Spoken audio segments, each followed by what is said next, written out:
ഇവിടെ എത്തിച്ചേർന്ന്. ഇവിടെ എത്തിച്ചേരുമ്പോൾ വലിയൊരു പ്രശ്നത്തിലൂടെയാണ് കടന്നു പോകുന്നത്. എൻ്റെ ശരീരത്തിൻ്റെ ഈ വലതുവശത്ത് ഒരു മുഴയുണ്ടായിരുന്നു.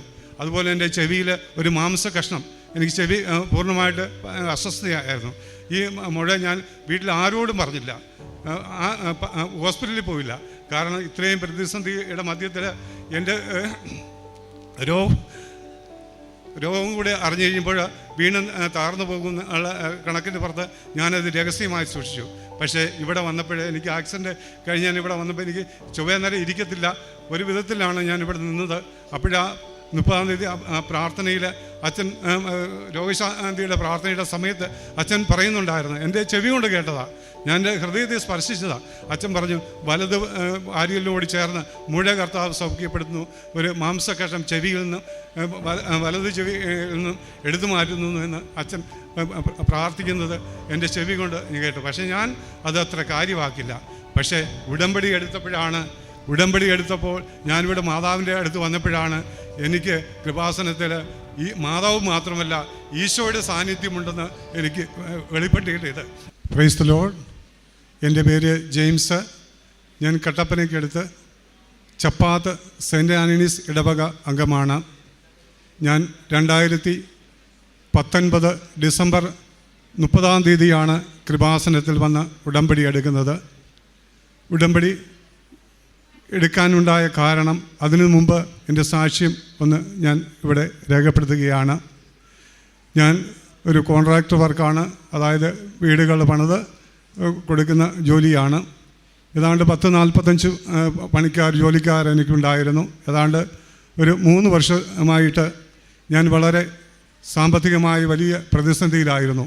കാരണം ഈ ചെയ്യുന്ന വർക്കിന് പൂർണ്ണമായ പൈസ നമുക്ക് കിട്ടാതെ എന്നതിൻ്റെ ഫലമായിട്ട് ഞാൻ കൊടുക്കാനുള്ള സ്ഥലത്ത് ഞാൻ കൃത്യമായി കൊടുത്തില്ലെങ്കിൽ അവരെന്നെ വളരെയേറെ വിഷമിപ്പിക്കും. എങ്കിലും ജോലിക്കാർക്കും മെറ്റീരിയൽ എടുക്കുന്ന സ്ഥലത്തെല്ലാം പൈസ കൊടുക്കണമായിരുന്നു. അവസാനം മെറ്റീരിയൽ കടയിൽ ഒത്തിരി പൈസ കടമായി. അപ്പം അങ്ങനെ ഇരിക്കുമ്പോഴാണ് എനിക്ക് എൻ്റെ വീടെന്ന് പറഞ്ഞാൽ, ഒരു കോൺട്രാക്ടറുടെ വീടെന്ന് പറഞ്ഞാൽ തീർത്തും വാസയോഗ്യമാണെന്ന് പറയാൻ പറ്റത്തില്ല. ഷീറ്റിട്ട വീട്, 2 മുറി, ഒരു ഹാള്, ഒരു അടുക്കള. ഞങ്ങൾക്ക് എല്ലാവർക്കും കൂടെ താമസിക്കുവാനായിട്ട് വളരെ അസൗകര്യമുള്ള വീടായിരുന്നു. എങ്കിലും മോനൊരു കല്യാണാലോചന വന്നു. അപ്പോൾ ഞാൻ പറഞ്ഞു, നമുക്ക് വീട് പുതുക്കി പണിതതിന് ശേഷം നമുക്ക് വിവാഹം നടത്താമെന്ന് പറഞ്ഞ് വിവാഹം ഉറപ്പിച്ചു വെച്ചു. പക്ഷേ എങ്കിൽ ആ ഇടയ്ക്കാണ് വീട് പൊളിച്ചു പണിയാമെന്ന് തീരുമാനിച്ചപ്പോൾ, മെയിൻ്റനൻസ് ചെയ്യാമെന്ന് തീരുമാനിച്ചപ്പോൾ അതിനുവേണ്ടി ഞാൻ ലോൺ എടുത്തിട്ടുണ്ടായിരുന്നു. ആ പൈസ ഈ മെറ്റീരിയൽ എടുക്കേണ്ട കടയിൽ അവർ എന്നെ നിർബന്ധിച്ചതുകൊണ്ട് ഞാൻ വീട്ടിൽ പറഞ്ഞ്, ഞാൻ സെക്യൂരിറ്റിയായിട്ട് ഡിപ്പോസിറ്റായിട്ട് കൊടുക്കുകയാണ്, നമ്മുടെ വീടിൻ്റെ പണി ആരംഭിക്കുമ്പോഴും നമുക്ക് പൈസ വാങ്ങാം എന്നുള്ളൊരു ഉറപ്പിൻ്റെ പുറത്ത് ജീവിത പങ്കാളിയെയും മക്കളോടും പറഞ്ഞ് ഞാൻ പൈസ അവിടെ ഏൽപ്പിക്കുകയാണ് ചെയ്തത്. അങ്ങനെ ഇരിക്കുമ്പോഴാണ് 2018 പ്രളയം വന്നപ്പോൾ എൻ്റെ വീട് തകർന്നു. അപ്പോൾ നമുക്ക് അവിടെ താമസിക്കാൻ പറ്റാത്ത അവസ്ഥയായി. വീണ്ടും ഞങ്ങൾ വാടക വീടിനെ ആശ്രയിച്ചു. വാടക വീട്ടിൽ ആശ്രയിച്ച് ജീവിക്കുമ്പോൾ ഞാൻ തീർത്തും കടുത്ത സാമ്പത്തിക പ്രതിസന്ധിയിലാണ്. അപ്പോൾ ഞാൻ ഓർത്തു, ഇനി ജീവിതം മുമ്പോട്ട് കൊണ്ടുപോയിട്ട്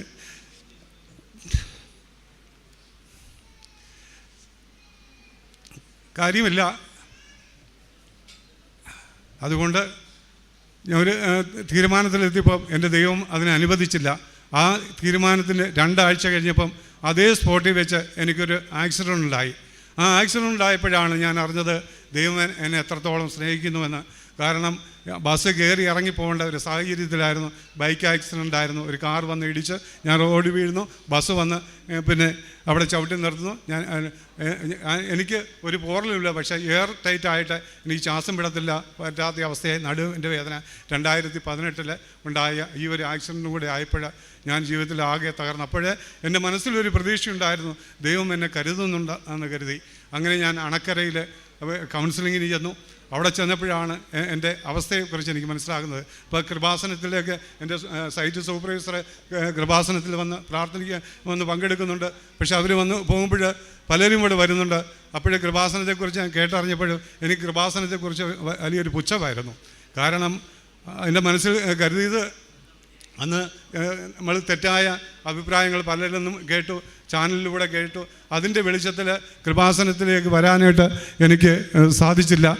പക്ഷേ അവസാനം ഞാൻ തീരുമാനിച്ചു കൃപാസനം എന്താണെന്ന് അറിയണം. ഞാൻ യൂട്യൂബിൽ സെർച്ച് ചെയ്തു. അപ്പോഴാണ് അച്ഛന് കിട്ടിയ അഭിഷേകത്തെക്കുറിച്ചും അച്ഛന് കിട്ടിയ വരദാനത്തെക്കുറിച്ചുമെല്ലാം ഞാൻ അറിയാനിടയായത്. അങ്ങനെ ഞാൻ 2019 ഡിസംബർ 30 ഇവിടെ എത്തിച്ചേർന്നു. ഇവിടെ എത്തിച്ചേരുമ്പോൾ വലിയൊരു പ്രശ്നത്തിലൂടെയാണ് കടന്നു പോകുന്നത്. എൻ്റെ ശരീരത്തിൻ്റെ ഈ വലതുവശത്ത് ഒരു മുഴയുണ്ടായിരുന്നു. അതുപോലെ എൻ്റെ ചെവിയിൽ ഒരു മാംസ കഷ്ണം, എനിക്ക് ചെവി പൂർണ്ണമായിട്ട് അസ്വസ്ഥയായിരുന്നു. ഈ മുഴ ഞാൻ വീട്ടിൽ ആരോടും പറഞ്ഞില്ല, ഹോസ്പിറ്റലിൽ പോയില്ല. കാരണം ഇത്രയും പ്രതിസന്ധിയുടെ മധ്യത്തിൽ എൻ്റെ രോഗം കൂടെ അറിഞ്ഞു കഴിയുമ്പോൾ വീണ്ടും താർന്നു പോകുന്ന കണക്കിന് പുറത്ത് ഞാനത് രഹസ്യമായി സൂക്ഷിച്ചു. പക്ഷേ ഇവിടെ വന്നപ്പോൾ എനിക്ക് ആക്സിഡൻറ്റ് കഴിഞ്ഞ് ഞാൻ ഇവിടെ വന്നപ്പോൾ എനിക്ക് ചൊവ്വ നേരം ഇരിക്കത്തില്ല. ഒരു വിധത്തിലാണ് ഞാൻ ഇവിടെ നിന്നത്. അപ്പോഴാ 30 പ്രാർത്ഥനയിൽ അച്ഛൻ രോഗശാന്തിയുടെ പ്രാർത്ഥനയുടെ സമയത്ത് അച്ഛൻ പറയുന്നുണ്ടായിരുന്നു. എൻ്റെ ചെവി കൊണ്ട് കേട്ടതാണ്, ഞാൻ എൻ്റെ ഹൃദയത്തെ സ്പർശിച്ചതാണ്. അച്ഛൻ പറഞ്ഞു, വലത് ആര്യലിനോട് ചേർന്ന് മുഴ കർത്താവ് സൗഖ്യപ്പെടുത്തുന്നു, ഒരു മാംസകഷ്ണം ചെവിയിൽ നിന്നും വലത് ചെവിയിൽ നിന്നും എടുത്തു മാറ്റുന്നു എന്ന് അച്ഛൻ പ്രാർത്ഥിക്കുന്നത് എൻ്റെ ചെവി കൊണ്ട് കേട്ടു. പക്ഷേ ഞാൻ അത് അത്ര കാര്യമാക്കില്ല. പക്ഷേ ഉടമ്പടി എടുത്തപ്പോൾ ഞാനിവിടെ മാതാവിൻ്റെ അടുത്ത് വന്നപ്പോഴാണ് എനിക്ക് കൃപാസനത്തിൽ ഈ മാതാവ് മാത്രമല്ല ഈശോയുടെ സാന്നിധ്യമുണ്ടെന്ന് എനിക്ക് വെളിപ്പെട്ടിയത്. കാരണം ഇവിടെ അച്ഛനെ ഞാൻ കണ്ടപ്പോൾ, അച്ഛൻ്റെ ചുറ്റും ആൾക്കാർ നിൽക്കുന്ന കണ്ടപ്പോൾ എൻ്റെ മുഖത്തിൽ വന്ന് ഈശോ അവിടെ നിൽക്കുന്നു. അതായത് മലമുകളിൽ ഈശോ നിൽക്കുമ്പോൾ ഈശോയുടെ ചുറ്റും ജനങ്ങൾ കൂടുന്ന സിനിമയിലെ ആ ഒരു രംഗം പോലെ എൻ്റെ മനസ്സിലേക്ക് തെളിഞ്ഞു വന്നു. അന്നു മുതൽ അച്ഛൻ്റെ ആ ഓരോ വാക്കുകളും തേൻകട്ട പോലെ എൻ്റെ ഹൃദയത്തെ തുളച്ചു. എനിക്ക് കൃപാസനത്തും അച്ഛനോടുള്ള ആ സ്നേഹവും എനിക്ക് ഇന്നും അച്ഛൻ്റെ വാക്കുകൾ ഈശോയാണ് സംസാരിക്കുന്നത്, ഈശോയാണ് ഇടപെടുന്നത് എന്നുള്ള വലിയൊരു അനുഭവം എനിക്ക് ഇതുണ്ടായി. ഞാനിത് പലരോടും, ഞാനുമായി ബന്ധപ്പെടുന്ന വ്യക്തികളോടും എല്ലാം ഈ കൃപാസനത്തെക്കുറിച്ച് ഞാൻ സാക്ഷിയായി ഞാൻ പറയാറുണ്ട്. കാരണം ഒത്തിരി ഞാൻ താമസിച്ചു, ഉടമ്പടി പുതുക്കാൻ താമസിച്ചു, എനിക്ക് വരാൻ സാധിച്ചില്ല. അത് മാതാവിനോടൊരു വെല്ലുവിളിയായിട്ടാണ് നീണ്ടുപോയത്. അതിനും കാരണമുണ്ട്. ഞാൻ 2 മക്കൾക്ക് വേണ്ടിയിട്ടാണ്, മൂത്ത മോനും ഇളയ മോനും വേണ്ടിയിട്ടാണ് ആദ്യത്തെ നിയോഗം വെച്ചത്, ആദ്യത്തെ വിദേശത്ത് പോകാനായിട്ട്. അതിനകത്ത് മൂത്ത മോൻ്റെ കാര്യങ്ങൾ നടന്നില്ല, ഇളയ മോൻ്റെ കാര്യം ആണ് നടക്കുന്നത്. ഇളയ മോന് ഇതുപോലെ അവൻ്റെ 2.5 ലക്ഷം രൂപയോളം നമ്മൾ ചെലവഴിച്ച് പഠനം നടത്തി. അപ്പോഴാണ് നമുക്ക് പറയുന്നത് ഇന്ന പോലെ 10 ലക്ഷം രൂപ ഒരു സുഹൃത്ത് തരാമെന്ന് പറഞ്ഞു, 2 രൂപ പലിശയ്ക്ക്. ആ 2 രൂപ പലിശയ്ക്ക് ഞാൻ പൈസ വാങ്ങി പിന്നെ വിദേശത്ത് വിടാമെന്നുള്ള തീരുമാനത്തിൻ്റെ പുറത്ത് എല്ലാം ഇടപാട് നടത്തി. പക്ഷേങ്കിൽ കൊറോണ വന്നതുകൊണ്ട് 8 മാസമായിട്ടും ഇവന് കാര്യങ്ങളൊന്നും നടന്നില്ല. അവസാനം തരാമെന്ന് പറഞ്ഞ വ്യക്തി, പൈസ തരാമെന്ന് പറഞ്ഞ വ്യക്തി പറഞ്ഞു, ഇനി ഞങ്ങൾക്ക് വെയിറ്റ് ചെയ്യാൻ പറ്റത്തില്ല, അതുകൊണ്ട് നിങ്ങളത് വാങ്ങിക്കണമെന്ന് പറഞ്ഞു. പക്ഷേ 2% പലിശ, 20,000 രൂപ മാസം പലിശ കൊടുക്കണമല്ലോ എന്ന് ഓർത്തുകൊണ്ട് ഞാനത് പെൻഡിങ് വെച്ചു. എന്നോട് ചോദിച്ചു എങ്ങനെ കൊടുക്കാനാണ്, അതുകൊണ്ട് ഞാനത് വേണ്ടാന്ന് വെച്ചു. പക്ഷേങ്കിൽ 2 ആഴ്ച കഴിഞ്ഞപ്പോഴത്തേനും അവിടുന്ന് പിന്നെ ഏജൻസിയിൽ നിന്ന് വിളിച്ചു, നിങ്ങൾ അടുത്ത ദിവസം തന്നെ നിങ്ങൾ പൈസ അടച്ച് നിങ്ങൾ ചെറുക്കൻ അവിടെ വരണമെന്ന് പറഞ്ഞു.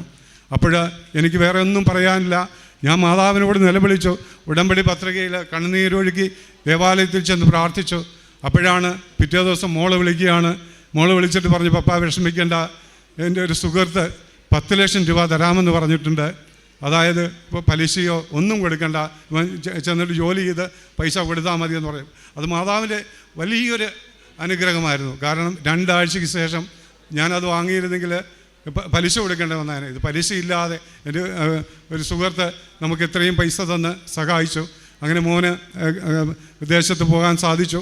അതിനുശേഷം ജീവിതത്തിൽ ഒത്തിരി അനുഗ്രഹങ്ങളാണ്. അതായത് ഉടമ്പടി തൈലം, ഞാൻ ഉടമ്പടി എടുത്ത് ഞാൻ പറഞ്ഞല്ലോ, ഈ 60 ദിവസം കഴിഞ്ഞപ്പോൾ എനിക്ക് ഈ സൈഡിൽ വേദന കലശലായി. അപ്പോഴേ ഞാൻ ഓർത്ത് എന്താ ഭയങ്കരമായിട്ട് വേദന, ഇനി എന്ത് ചെയ്യാം, നമുക്ക് ഡോക്ടറെ പോയി കാണാമെന്ന് പറഞ്ഞ് ഞാൻ ബൈക്കെടുത്ത് ഡോക്ടറെ ചെന്ന് കണ്ടു. ഡോക്ടർ ഒരു സിറപ്പിന് മാത്രം, ഗ്യാസിന് ഒരു സിറപ്പിന് മാത്രം കുറിച്ച് തന്നു. ഞാനത് വന്ന് 1 ഡോസേ കുടിച്ചുള്ളൂ. പക്ഷേ എങ്കിൽ എൻ്റെ അമ്മ മാതാവ് അത് പൂർണ്ണമാക്കി സൗഖ്യപ്പെടുത്തി തന്നു. അതുപോലെ തന്നെ 90 ദിവസം കഴിഞ്ഞപ്പോൾ എൻ്റെ ചെവിയിലെ ആ മാംസ കഷ്ണം അഴുകി ഇല്ലാതെയായി. അതും വലിയൊരു. അപ്പം ഞാൻ ചെവിത്തോണ്ടി വെച്ച് തോണ്ടി എടുത്തു കഴിഞ്ഞപ്പോഴാണ് എല്ലാം നിലത്തിട്ട് കഴിഞ്ഞപ്പോഴാണ് എൻ്റെ മനസ്സിൽ ഓർമ്മ വന്നത്, അച്ഛൻ എന്നെ പോലെ വിളിച്ച് പറഞ്ഞതല്ലേ, പ്രാർത്ഥിച്ചതല്ലേ, അതിനെക്കുറിച്ചല്ലേ. അപ്പം ഞാൻ എൻ്റെ ഒരു ഉള്ളം കയ്യിൽ കഷ്ണങ്ങളെല്ലാം എടുത്ത് വെച്ചിട്ട് ഫോട്ടോ എടുത്ത് ഞാൻ എൻ്റെ മോൾക്ക് അയച്ചു കൊടുത്തു. ഇത് അമ്മ മാതാവ് എനിക്ക് എൻ്റെ ജീവിതത്തിൽ വലിയൊരു അത്ഭുതം ചെയ്തു എന്ന് പറഞ്ഞ് അങ്ങനെ ഇട്ട് കൊടുത്തു. അങ്ങനെ അതുപോലെ തന്നെ ഉടമ്പടി തൈലത്തിലൂടെ, അതായത് എനിക്ക് 10-20 വർഷമായിട്ട് പൈൽസിൻ്റെ രോഗം ഉണ്ടായിരുന്നു. പക്ഷേ ഇന്ന് വരെ ഉടമ്പടി എടുത്തതിന് ശേഷം ഇന്ന് വരെ ആ രോഗമില്ല. ഇന്നലെയും ഞാൻ ചിക്കൻ കഴിച്ചിട്ടാണ് ഇവിടെ വന്നത്. അല്ല, എനിക്ക് ചിക്കനോ ഉണക്കമീനോ അങ്ങനത്തെ ഒരു ഭക്ഷണവും കഴിക്കാൻ പറ്റാത്ത അവസ്ഥയാണ്. കഴിച്ചു കഴിഞ്ഞിരുന്നെങ്കിൽ ഒത്തിരി വിഷയങ്ങളുണ്ടാകുമായിരുന്നു. പക്ഷേ ഇതിന്നെല്ലാം പൂർണ്ണമായ സൗഖ്യം എൻ്റെ അമ്മ മാതാവ് ഈശോയിലൂടെ എനിക്ക് വാങ്ങിത്തന്നു. എൻ്റെ അമ്മ മാതാവിന് നന്ദി പറയുകയാണ്. അതുപോലെ തന്നെ ഒത്തിരി അനുഭവങ്ങളുണ്ട്. എൻ്റെ മോക്ക് ഇതുപോലെ ചുണ്ടിൽ ഒരു വെള്ളപ്പാടുണ്ടായിരുന്നു. അപ്പം അത് അടുത്ത ദിവസം കണ്ടപ്പോൾ എൻ്റെ മോള് വിളിച്ചിട്ട് പറഞ്ഞു, പപ്പാ ഇന്നപോലെ എൻ്റെ ചുണ്ടിൽ ഒരു ചെറിയൊരു വെളുത്ത പാട് കാണുന്നു, മറ്റുള്ളവരെ എന്നെ പരിഹസിക്കുന്നു എന്ന് പറഞ്ഞു. ഞാനത് അമ്മ മാതാവിനോട് ഏറ്റു പറഞ്ഞു. കാരണം ഞാൻ ഏറ്റവും കൂടുതൽ സ്നേഹിക്കുന്ന എൻ്റെ മോള് കണ്ണുനീര് വരുമ്പോൾ എനിക്ക് സഹിക്കാൻ പറ്റത്തില്ല. ഞാൻ മാതാവിനോട് പറഞ്ഞു, മാതാവേ എൻ്റെ മോടെ ചുണ്ടായിട്ട് ഞാൻ കണ്ടുകൊണ്ട് എൻ്റെ ചുണ്ടിൽ ഞാൻ ഉടമ്പടി തൈലം പൂശി. 2 ആഴ്ച കഴിഞ്ഞപ്പം അത് കാണാനില്ല. അത് വലിയൊരു. അതുപോലെ തന്നെ എൻ്റെ മോൻ്റെ കൊച്ചിന് 1 വയസ്സേ ഉണ്ടായിരുന്നുള്ളൂ. അരയ്ക്ക് ചുറ്റും അലർജിയാണ്. അങ്ങനെ ചുമന്ന് ആയിരിക്കും. അപ്പോൾ ഇങ്ങനെ ആദ്യം ഹോസ്പിറ്റലിലൊക്കെ കൊണ്ടുപോയി മരുന്ന് മേടിച്ചു, വീണ്ടും ചൊറിഞ്ഞ് പൊട്ടുന്നു. അപ്പോഴേ വൈകിട്ട് പ്രാർത്ഥനയുടെ സമയത്ത് ഞാൻ നേരത്തെ പറഞ്ഞു, ഒരു കാര്യം ചെയ്ത് നിങ്ങൾ നാളെ ഹോസ്പിറ്റലിൽ പോയിട്ട് ഡോക്ടറെ കാണിക്കാൻ പറഞ്ഞു. പ്രാർത്ഥിച്ചുകൊണ്ടിരുന്നപ്പം ഞാൻ എന്തിനും ഹോസ്പിറ്റലിൽ പോകണം, അമ്മ മാതാവ് അല്ലേ ഉടമ്പടി തൈലേ ഉള്ളത്. ഞാൻ പ്രാർത്ഥന കഴിഞ്ഞിട്ട് ഉടനെ മോളെ വിളിച്ചിട്ട് പറഞ്ഞു, മോനോടും പറഞ്ഞു, നമ്മൾ ഹോസ്പിറ്റലിൽ പോകുന്നില്ല, നമുക്ക് ഉടമ്പടി തൈലം പൂശിയാൽ മതി, ഉടമ്പടി തൈലം ഇട്ട് കഴിയുമ്പോൾ അമ്മ മാതാവ് അത് സൗഖ്യപ്പെടുത്തി തരുമെന്ന് പറഞ്ഞു. അങ്ങനെ ഉടമ്പടി തൈലം പൂശി എൻ്റെ കുഞ്ഞിന് ആ പൂർണ്ണമായ സൗഖ്യം കിട്ടി. അതുപോലെ തന്നെ എൻ്റെ മോളും എൻ്റെ കൂടെയാണ്. ആ കുഞ്ഞിനും എന്തെങ്കിലും അസ്വസ്ഥത വരുമ്പോൾ ഉടമ്പടി തൈലമാണ് ഇട്ട് കൊടുക്കുക. പനി വന്നാലും ശരി, എന്തെങ്കിലും അസ്വസ്ഥത ഉണ്ടായാൽ അവർക്ക് വളരെ അത് ആശ്വാസപ്രദമാണ്. ഒത്തിരിയേറെ അനുഗ്രഹങ്ങളാണ് എൻ്റെ മാതാവ് എനിക്കും എൻ്റെ കുടുംബത്തിനും ഒത്തിരി പറഞ്ഞാൽ തീരാൻ പറ്റാത്ത ഒത്തിരി അനുഭവങ്ങൾ എൻ്റെ ജീവിതത്തിൽ അമ്മ മാതാവ് തന്നു.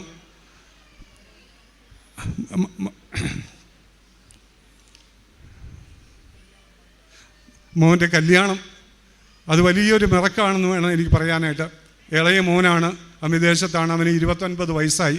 അപ്പം ഞാൻ ഞങ്ങളുടെ പെരുന്നാളിൻ്റെ സമയത്ത് ഞാൻ പള്ളിയിലിരിക്കുമ്പോൾ അവൻ്റെ കൂടെ ഉണ്ടായിരുന്ന കൂട്ടുകാരെല്ലാം കപ്പിൾസായിട്ട് അവിടെ വന്ന് അവർ പ്രസിഡന്റിയായിട്ട് ഇരിക്കുകയാണ്. ഞാൻ പുറകെ നിന്ന് നോക്കി, മോന് ഈ വർഷം 29 വയസ്സാകും. ഞാൻ അന്നേരം അമ്മ മാതാവിനോട് പറഞ്ഞു, മാതാവേ അന്തോനീസേ, അടുത്ത തിരുനാളിന് എൻ്റെ മക്കളെ 2 പേരെയും പ്രസിഡന്റിയാക്കുവാനായിട്ട് അമ്മ മാതാവ് സഹായിക്കണം, അന്തോനീസെ സഹായിക്കണം എന്ന് ഞാൻ പ്രാർത്ഥിച്ചു. അങ്ങനെ മാട്രിമോണിയിൽ പേര് കൊടുത്തു. അത് ഒത്തിരി ഞങ്ങൾ നോക്കി, ഒന്നും നടന്നില്ല. അവസാനം അങ്കമാലിയിൽ നിന്നും ഒരു പ്രപ്പോസൽ വന്നു. ഞാൻ അവിടെ പോകാനായിട്ട് ഞങ്ങളെല്ലാവരും കൂടെ വീട്ടിൽ നിന്ന് ഞങ്ങളുടെ വീട്ടുകാർ മാത്രം, ഞാനും എൻ്റെ മോനും ഭാര്യയും മരുമോനും മാത്രം ഞങ്ങൾ അവിടെ നിന്ന് പോയി. ഇവിടെ പോകാൻ നേരത്ത് ഞാൻ ജപമാല എടുത്ത് അവിടം വരെ ആരോടും സംസാരിക്കുന്നില്ല. സാധാരണ ഞാൻ വണ്ടിയെ കയറിയിരുന്ന ഉറങ്ങിപ്പോകുന്ന പതിവുണ്ടായിരുന്നു. പക്ഷേങ്കിൽ ഞാൻ ജപമാലയും പിടിച്ച് ഞാൻ ജപമാലയും ചൊല്ലി ഞാൻ അമ്മ മാതാവിനോട് പറഞ്ഞു, അമ്മേ നീ കരുതുന്നുവെങ്കിൽ എനിക്കൊരു അടയാളം എനിക്ക് വേണമെന്ന് ഞാൻ പറഞ്ഞു. എൻ്റെ മോന് വേണ്ടിയിട്ട് നീ കരുതുന്നുവെങ്കിൽ എനിക്കൊരു അടയാളം വേണമെന്ന് പറഞ്ഞു. ഞാൻ ജപമാല ചൊല്ലി അവിടം വരെ 250 ജപമാല ചൊല്ലി ഞാൻ ആ വീട്ടിലെത്തി. അവിടെ ചെന്ന് കഴിഞ്ഞപ്പോഴേക്കും എനിക്ക് മുല്ലപ്പൂവിൻ്റെ സുഗന്ധം അനുഭവപ്പെട്ടു. അവിടെ ചെന്ന് എൻ്റെ കണ്ണുകളെല്ലാം പരുതി. അപ്പോൾ ആ രൂപക്കൊണ്ടിൻ്റെ അവിടുത്തെ ഒരു ചെറിയൊരു ഫോട്ടോ, അമ്മ മാതാവിൻ്റെ കൃപാസന മാതാവിൻ്റെ ഫോട്ടോ അവിടെ കാണാൻ സാധിച്ചു. ഞാൻ തിരിച്ചിറങ്ങി വന്നപ്പം കൂടെയുള്ളവരോട് ചോദിച്ചു, നിങ്ങൾ അമ്മ മാതാവിനെ കണ്ടോ എന്ന് ചോദിച്ചു. അവർ പറഞ്ഞില്ല എന്ന് പറഞ്ഞു. ഞാൻ പറഞ്ഞു, നിങ്ങൾക്ക് ഒരു മുല്ലപ്പൂവിൻ്റെ സുഗന്ധം അനുഭവപ്പെട്ടോ എന്ന് ചോദിച്ചു. അവർ പറഞ്ഞില്ല എന്ന് പറഞ്ഞു. പക്ഷേ എങ്കിൽ ഞാൻ പ്രാർത്ഥിച്ച് തിരിച്ചു വന്നു. അവർ പറഞ്ഞു, ഞങ്ങൾ അടുത്ത ദിവസം ഞങ്ങൾ അങ്ങോട്ട് വന്നേക്കാമെന്ന് പറഞ്ഞു. ഇവർ പറഞ്ഞതുപോലെ 2-3 ദിവസം കഴിഞ്ഞപ്പോൾ നമ്മുടെ വീട്ടിലേക്ക് ഇടുക്കിയിലേക്ക് വന്നു കഴിഞ്ഞപ്പോഴത്തേനും ഈ അപ്പനും അവർ പറഞ്ഞുകൊണ്ട് വണ്ടിയിൽ നിന്ന് റോഡിലോട്ട് ഇറങ്ങുന്നത് ഇങ്ങനെയാണ് പറഞ്ഞത്: ഇത് വളരെ മോശമാണ്, വഴി വളരെ മോശമാണ്, ഭയങ്കര ദൂരമാണ്, ആദ്യമായിട്ടാണ് ഞങ്ങൾ ഇത്രയും ദൂരം യാത്ര ചെയ്യുന്നതെന്ന് പറഞ്ഞു. പക്ഷേ എങ്കിൽ യാത്ര ചെയ്യുന്നതെന്ന് പറഞ്ഞു. അപ്പോൾ അവർ മുഖത്ത് ആകെ ക്ഷീണിച്ച് ഛർദ്ദിച്ച് അവശതയായിട്ടായിരുന്നത്. അപ്പം ഞാൻ ഓർത്ത് ഇത് നടക്കത്തില്ലായിരിക്കും എന്നുള്ള കണക്കൂട്ടിൽ ഞാനിരുന്നു. പക്ഷെ അവർ റോഡിൽ നിന്ന് വീട്ടിലോട്ട് കയറി, മുറ്റത്തുനിന്ന് കയറി മുറിക്കകത്തോട്ട് കയറി കഴിഞ്ഞപ്പോൾ ഇവരാകെ ഓക്കെ ആയി, എല്ലാം ഫ്രഷായി. അത് കഴിഞ്ഞ് ഇവർ ധൃതിയായിരുന്നു. ഇവർ പറഞ്ഞൊക്കെ സമയം പോയി, ഞങ്ങൾ ഉടനെ തിരിച്ചു പോവുകയാണ് എന്ന് പറഞ്ഞ് അവർ പോയി. ഞാനും ജപമാല ഉണ്ടായിരുന്നു, ഞങ്ങൾ ജപമാലയ്ക്കും പോയി. അവർ പോയ വഴി ഞാൻ വേറെ റൂട്ടാണ് പറഞ്ഞു കൊടുത്തത്, ആ വഴിയെ അവർ പോയി. അവരിടയ്ക്ക് എന്നെ വിളിച്ചപ്പോൾ ഞാൻ ഫോൺ എടുക്കാൻ പറ്റില്ല, ഞാൻ സൈലൻ്റ് ഇട്ടിട്ടേക്കായിരുന്നു, ഞാൻ ജപമാലയ്ക്ക് പോയതുകൊണ്ട്. അപ്പോൾ എന്നോട് പിന്നെ ഞാൻ തിരിച്ചങ്ങോട്ട് വിളിച്ചപ്പോൾ അവർ എന്നോട് പറഞ്ഞ്, പെണ്ണിൻ്റെ പപ്പ പറഞ്ഞത്, ഞങ്ങൾ വന്നു, കുഴപ്പമൊന്നുമില്ല, ഞങ്ങൾ വന്ന വഴി തിരിച്ചു വന്ന വഴി ഞങ്ങൾക്ക് ഓക്കെയാണ്, കുഴപ്പമൊന്നുമില്ല എന്ന് പറഞ്ഞു. അപ്പോൾ ഞാൻ പറഞ്ഞു, അങ്ങനെയാണെങ്കിൽ ഒരു കാര്യം ചെയ്യാം. അപ്പോൾ എന്നോട് പറഞ്ഞു, നിങ്ങൾ എന്നാ അങ്ങോട്ട് വരുന്നതെന്ന് അതനുസരിച്ച് പോരാൻ പറഞ്ഞു. അപ്പോൾ ഞാൻ മോനോട് പറഞ്ഞു, ഇന്നപോലെ അവർ വന്ന് നോക്കിയിട്ടുണ്ട്. അപ്പോൾ എന്നോട് മോൻ പറഞ്ഞു, പപ്പ നമ്മുടെ സിറ്റുവേഷനും കാര്യങ്ങൾ ഹൈറേഞ്ചാണ്, നമ്മുടെ ഫാമിലി ബാക്ക്ഗ്രൗണ്ടും എല്ലാം പപ്പ പറഞ്ഞിരുന്നു എന്ന് ചോദിച്ചു. ഞാൻ പറഞ്ഞു, ഇല്ല പറഞ്ഞില്ല, അത് അവിടെ ചെന്നിട്ട് പറയാമല്ലോ എന്ന് പറഞ്ഞു. ഉടനെ മോൻ പറഞ്ഞ്, ഇല്ല അത് പറ്റത്തില്ല പപ്പ, നമുക്ക് ഇപ്പം തന്നെ പറഞ്ഞിട്ട് കാര്യങ്ങൾ മുമ്പോട്ട് പോയാൽ മതിയെന്ന് പറഞ്ഞു. ഞാൻ ആ രീതിയിൽ അദ്ദേഹത്തെ വിളിച്ചപ്പോൾ ഞാൻ പറഞ്ഞ്, എനിക്ക് കുറച്ച് കാര്യങ്ങൾ സംസാരിക്കാനുണ്ട് എന്ന് പറഞ്ഞു. അന്നേരം അദ്ദേഹം മോടെ പപ്പ പറഞ്ഞത് ഇങ്ങനെയാണ്: ഞങ്ങൾ അവിടെ വന്നത് ഒരു തീരുമാനമെടുത്തിട്ടാണ് ഞങ്ങൾ റോഡിൽ ഇറങ്ങിയത്.